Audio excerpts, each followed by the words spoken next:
सैबराबाद में patrolling plan का इफ्तिताह अमल में आया। हाईवे पर अब अलग अलग रफ्तार से जाना होगा।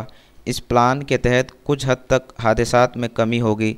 इसमें पुलिस के 30 से ज़्यादा मुलाजिमीन मुख्तलिफ शिफ्ट्स में काम अंजाम देंगे। इस इफ्तिताह में HMDA के commissioner NK Prasad, principal secretary SK Joshi, Cyberabad police commissioner CV Anand और दीगर ओहदेदार भी मौजूद थे। पेट्रोलिंग का जो प्लान है उसका इनॉग्रेशन हुआ है।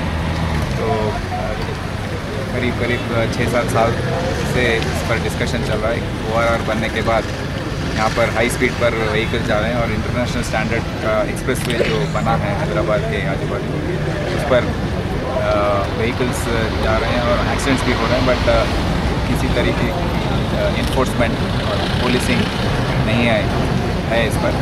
तो रिसेंटली हमने HMDA कमिश्नर साहब के साथ बात करके ये ओवरऑल पेट्रोलिंग के लिए एक प्लान रेडी किया है। तो इसमें करीब 32 पुलिस ऑफिसर्स और कांस्टेबल्स, होमगार्ड सबको डाला गया है। 2 शिफ्ट में काम करेंगे और 5 व्हीकल्स और करीब 84 किलोमीटर्स ऑफ ORR कवर करने के लिए पेट्रोलिंग स्कीम शुरू किया गया है। आप जानते हैं कि ORR पर एक्सीडेंट्स हो रहे हैं और इसमें 2013 में 60 लोग मर चुके थे और 130 लोग इंजर हो चुके थे। यहाँ पर एक्सीडेंट्स रॉन्ग पार्किंग की वजह से, दूसरे व्हीकल्स जब बड़े व्हीकल्स रॉन्ग पार्किंग करके दूसरे व्हीकल्स हाई स्पीड पर आकर उससे डैश करना, रॉन्ग साइड ड्राइविंग करना, नहीं तो हाई स्पीड ड्राइविंग करना, रेसिंग करना, ये सब ट्रैफिक वायलेशंस जो हम देख रहे हैं जिसकी वजह से एक्सीडेंट्स हो रहे हैं, उसको कंट्रोल करने के लिए ये एनफोर्समेंट शुरू किया जा रहा है।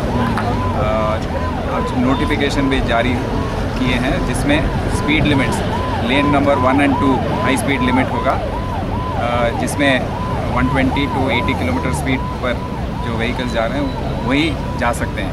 जो कम स्पीड पर जा रहे हैं उनको 3rd और 4th लेन पर जाना पड़ेगा 80 किलोमीटर और 40 किलोमीटर के बीच में। जो 40 किलोमीटर के नीचे हैं वो ORR पर नहीं जा सकते। तो जो बड़े बड़े लॉरीज़ हैं वो सब लेफ़्ट लेन्स में जाना पड़ेगा। ये टाइप ऑफ लेन डिसिप्लिन होने से एक्सीडेंट्स भी कम होंगे। तो आज HMDA commissioner, principal secretary municipal administration SK Joshi साहब, नीरव कुमार प्रसाद HMDA कमिश्नर साहब और सब आए हैं और इसको इनॉग्रेट किए। आज से बहुत खुशी की बात है कि 5 साल के बाद ये इन्फोर्समेंट प्लान हमने इंट्रोड्यूस किया। आगे चलकर कैसे चल रहा है ये प्लान, इसको देखकर हम इसको फिर से 1-2 महीने के बाद रिव्यू करेंगे।